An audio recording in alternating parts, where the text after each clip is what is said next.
အားလုံးပဲမင်္ဂလာပါမေဆန်ဒီနေ့တော့ဆမ်မွန်လေးထပ်စားပြမှာဖြစ်ပါတယ်ဒီတစ်ခါကတော့ပုံမှန်လို2ခုလည်းမဟုတ်တော့ဒီတစ်ခါ3ခုစားမှာအဲ့တော့ mushroom kitchen မှာပဲရတာပေါ့နော်မြန်မာနိုင်ငံမှာဆိုလက်ချိုးရလို့ရတာပေါ့နော်ဒီလိုမျိုး king salmon ရတဲ့ဆိုင်ဆိုတာ ocean trout က250 gram ဒီမှာ atlantic က250 gram ဒီမှာ king salmon 250 gram ဒီဘက်မှာပေါ့နော်ဆိုတော့ဒီလိုမျိုး3မျိုးရှင်ပြီးစားပြမယ်200 gram လေးဒီလိုမျိုးလေးမှာစားလို့ရတယ် ocean trout ပဲ300 gram ဒီလိုမျိုးလေးဒါက950 gram ဒီတပူးက3,500 ဟော3,500နဲ့အိတ်ဆက်ရအောင်ဒါ3,500ဆိုတော့စမယ်ပြီးရင်သူကအရင်သဘောကျရရှိတယ် dimension kitchen မှာတော့ဒါမျိုးလေးတွေပါဘူးเนาะဆိုတော့ဒီ soy sauce နဲ့ wasabi ကဒီဟာ fresh ဖြစ်တဲ့ပြင်ဒီကောင်ကောင်းတာလည်းပါတယ် unboxing ဖောက်မယ် unboxing ရှင်းနေတော့ကောင်းဒီမှာ Atlantic Ocean Trout ဒီဘက်က King Salmon King Salmon က New Zealand လာတယ်ဒီဘက်နှစ်ကောင်က Norwegian Salmon Salmon လို့လည်းခေါ် Salmon လို့ပဲခေါ် Salmon လို့ပဲခေါ်နော်မြန်မာကတော့ Salmon လို့ပဲခေါ်တယ် Atlantic လေးရင်စားမှာဖြစ်ပါတယ်ပြတ်တဲ့ကြောင်မတွေ့လိုက်အောင်စားရတယ်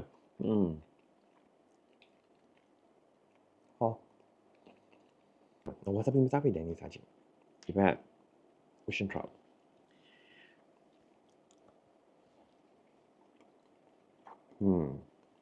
ဒီ Ocean Trout ကကြတော့သူက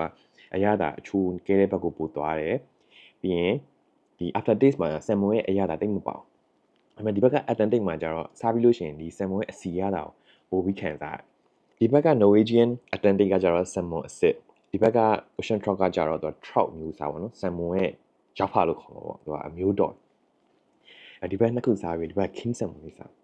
ဒီဘက် king salmon ကြရင်တော့ကျွန်တော်ရဲ့ပြည်သက်တွေကိုကြွေးမှာဖြစ်ပါတယ်သူ့ရဲ့အည်သွေးကာလာအကောင်လုံးကမိုက်ကျွန်တော်ပြည်သက်ကြီးစားပါဦးခင်ဗျာ mushroom kitchen king salmon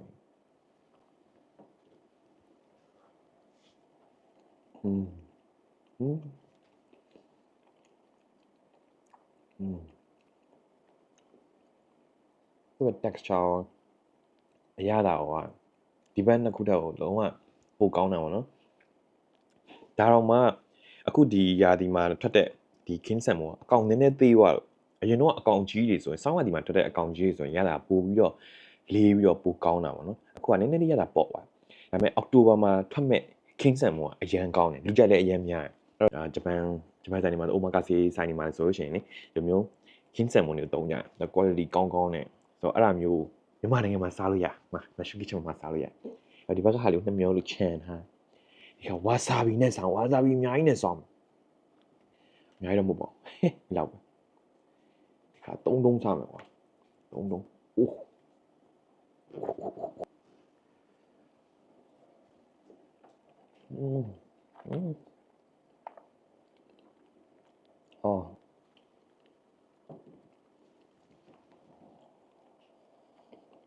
အရင်စားပြန်တော့ဆိုရင်ဆမ်မွန်ကလူကြိုက်ရန်နေသေးရပါတော့တိတ်မစားကြသေးဘူးအဲ့တော့ဆမ်မွန်ဆိုရင်1500စား1500ခုဆိုကြည့်လိုက် online မှာဆမ်မွန်တွေပဲဆမ်မွန်တွေရောင်းကြဆမ်မွန်တွေဝယ်စားကြပါတော့အဲ့တော့အရင်ကောင်းတယ်ဆမ်မွန်ကကျမကြီးတွေလည်းကောင်းတယ် omega 3လည်းပါတယ်ကလေးတွေလည်းကောင်းတယ်ကလေးဆိုရင်တော့ချက်စားကြော်စားပေါင်းစားပါနော်လူကြီးရော sashimi စားလို့ရတယ်ဒီဆမ်မွန်က Norway ကနေပြီးတော့မှသူကလေမြန်နဲ့လာတယ်လာပြီးလို့ရှိရင်သူကရေခဲပုံးနေနဲ့လာပါနော် freeze လုပ်ထားတာမဟုတ်ဘူးချေးလုပ်ထားတာဆိုတော့အဲ့ဒီ process ကြီးကဒီဘက် mushroom kitchen ရောက်တဲ့အချိန်ထိသူကအထက်မှာ အေးစက်နေ aircon temperature နဲ့ချီလာထဲမှာတခြားထိန်းထားတယ်တီးတဲ့အခါမှာလည်းတီးရဲ့ chef ကဒီ sushi chef ကတေချာလီးဖြတ်တာပေါ့နော်ဓာတ်ဆိုလဲ Japanese type ဓာတ်ကိုတုံးသွားပြီးတော့မိဖို့ကြောင့်လည်းဓာတ်နဲ့ဆာရှိမီလီးရတာမျိုးမဟုတ်ဘူးနော်ဆိုတော့အဲ့လိုမျိုးတေချာ view site ထားတဲ့ဟာမျိုးစားမှ eco line တို့ salmonella တို့ပါတတ်တယ်အဲ့ဒါပါလို့ရှိရင်အနေရရများတယ်အဲ့တော့မမေဆန်လောက်စိနေဆိုင်ဘာမှမဖြစ်ဘူးလဲဆိုတော့ဒီ mushroom kitchen quality hygiene တွေအကောင်းနေလို့ပဲOcean Trout တော့ဘာ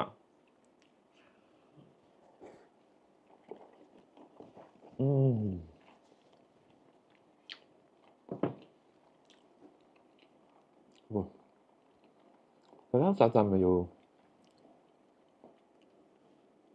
ဝါဆာဘီအများကြီးနဲ့ပြင်းမစားဘူးပြင်း2မျိုးလို့ပြင်းပြီးမှစားပြင်းအရင်ကောင်း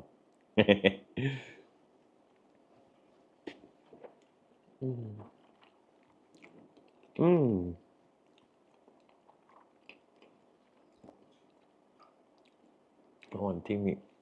ဒီဘက် King Salmon ကလေမြန်နဲ့လာအဲ့တော့ရန်ကုန်တိကိုလေမြန်နဲ့လာတဲ့အတွက် तू က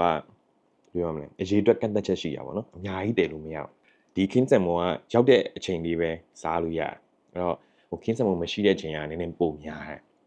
အဲ့တော့အခု King Salmon stock အသစ်တွေရောက်တာပေါ့နော်ဆိုတော့အခုရောက်တဲ့အချိန်မှာသွားစားပါရောက်တဲ့အချိန်မှာမှားစားပါပေါ့နော် Mushroom Kitchen မန္တလေးမှာလည်းရှိရရန်ကုန်မှာလည်းရှိရ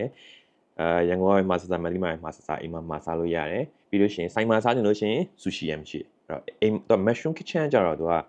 gourmet mart ပေါ့နော် gourmet mart ဆိုတာကျတော့အဲ့လိုမျိုးဟို store တိုင်းဆိုင်မှာတော့ဝယ်လဲရတယ်အိမ်မှာမှာစားလဲရတယ်ဟောဒါ King Salmon စကားအရင်မပြောတော့ရတာလေးခံလာအောင်ဘိုက်တဲ့ဂူဂူ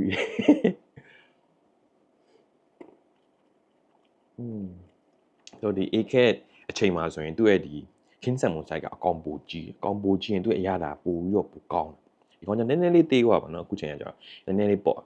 ဒါပေမဲ့ဒီနှစ်ခုတက်ဆိုင်သူက quality ကတော်တော်ပိုကောင်းတယ်ဈေးလည်းပိုကောင်းတယ်ဒီမင်းစန်စားလို့စားချင်လို့ရှိရင်ဒီက950 gram ပေါ့နော်250 gram 250 gram 250 gram အဲ့ဒါကို3,9500 soy sauce လည်းအများကြီးမလို့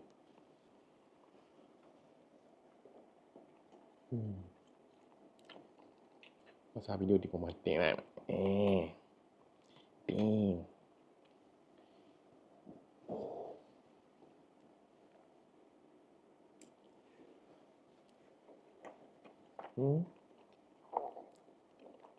တော့ရကြတယ်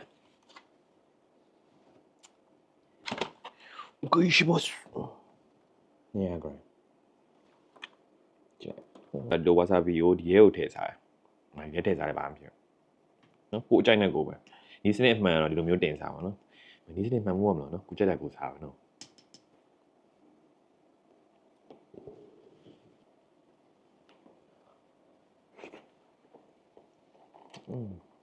မင်းတို့ဟင်းချက်တဲ့ soy sauce တို့ပါအောင်နဲ့တော့စားလို့ရှိရင်ဟိုအရင်ငံဝါမျိုးပဲဖြစ်တယ်ဒီ mushroom kitchen မှာပါတဲ့ဒီထုတ်လေးတွေကသူ့ရဲ့အချိုအငန်အရသာလုံးဝပြည့်စုံပြီလားငန်နေရာမျိုးလည်းမဟုတ်ဘူးချိုနေရာမျိုးလည်းမဟုတ်ဘူးလုံးဝပြည့်စုံပြီလားဝါဆာဘီဆိုလည်းလို့ပဲကောင်းတယ်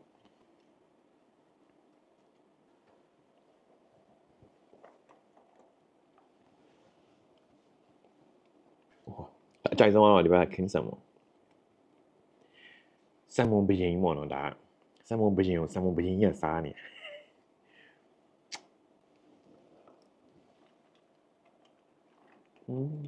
ဆမ်မွန်2မျိုးလို့အများကြီးမစားဘူးနည်းနည်းချင်းပဲစားတကယ်ကလေးလေးတွေဘေဘီလေးတွေဆမ်မွန်ကလူရမ်းနဲ့တည့်ရပါတော့အားကစားသမားတွေရောကျမ်းမာရေးလိုက်စားရလူကြီးလူငယ်မျိုးတွေအကုန်လုံးနဲ့လိုက်ဒါပေမဲ့စာရှိမြေကျတော့လူအသက်ကြီးရဲ့လူတွေပေါ့နော်ကလေးတွေအတွက်ကျတော့ဒီမျိုး sticker တွေဝယ်ပြီးတော့အိမ်မှာချက်စားပေါင်းစားกินစားလို့ရတယ်ဒါလုံးဝခနာကိုယ်တက်ကောင်းတဲ့ nutrients တွေအများကြီးပါတဲ့ salmon အဲ့ဒါမှ olive oil နဲ့တွဲပြီးချက်စားခြင်းလည်းရတယ် olive oil လည်း mushroom kitchen မှာရှိတယ်လို့ဝယ်လည်းရတယ်ဒါမှမဟုတ်ဒီဘက် King Salmon မှာ sticker နဲ့စားခြင်းလည်းရှိတယ်သူကတော့ဈေးတော့ပိုကောင်းတယ်မရတာ quality လည်းပိုမိုက်မျိုးတွေဝယ်ရအများကြီးမင်းဆိုလို့ရှိရင်ဒါမျိုး3တုပ်လောက်ဝယ်ထားလို့ရှိရင်မိဖို့ကြောင့်လည်းမှာဒါမျိုးအထုပ်လေးတွေကိုသူပြန်ပြီးထည့်ထားတာအဲ့တော့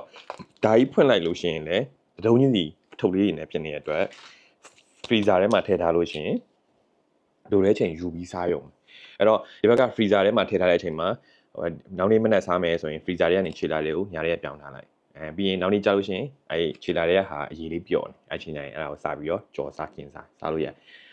ဒီ mushroom kitchen ရတဲ့ဒီဟို olive oil ရှိ mushroom kitchen မှာရောင်းတဲ့ olive oil ရှိသူကကျတော့ဒီ heat ကိုခံနိုင်ပါတော့ low heat ရအဲ့တော့ low heat လေးနဲ့ဖြစ် medium heat ရ medium heat ရတဲ့ olive oil နဲ့ဒါလေးကိုကြော်စားလို့ရတယ်ဒါမျိုးငါးလုံးတစ်ထုပ်ဆိုပိုတန်တယ်ဒီ salmon sticker တွေကိုဘယ်လိုစားမယ်မသိလို့ရှင်လေ mushroom kitchen page မှာတွားကြည့်လို့ရအဲ့ထဲမှာ chutney မျိုးစုံရှိရယ် spaghetti နဲ့စားမလား curry လုပ်စားမလား teriyaki sauce လုပ်မလားအော် sauce လည်းရောင်းတယ် sauce လည်းဝယ်လို့ရတယ်ဒါလေးကြော်ပြီး teriyaki sauce တွေပေါ်ကနေလောင်းပြီးစားရုံမကွာ healthy ဘက်ရန်သွားခြင်းဒါကိုစားလေးငရုတ်ကောင်းလေးနဲ့ olive oil လေးနဲ့ကြော်ပြီးစားလိုက်ထမင်းကိုဆန်လုံးညုံနေတယ်ဒါမင်းစားနေကြနေတိုင်းစားတာဘယ်တော့မှမယူအားလုံးကျေးဇူးတင်ပါတယ်မင်းဒါလေးကိုတော့ဥထားလိုက်မယ်ဒီတစ်ခါတော့ဇိန်လေးနဲ့ဖြည်းဖြည်းချင်းစားအောင်ရတာလေးရမ်းရှိ luxury food လေး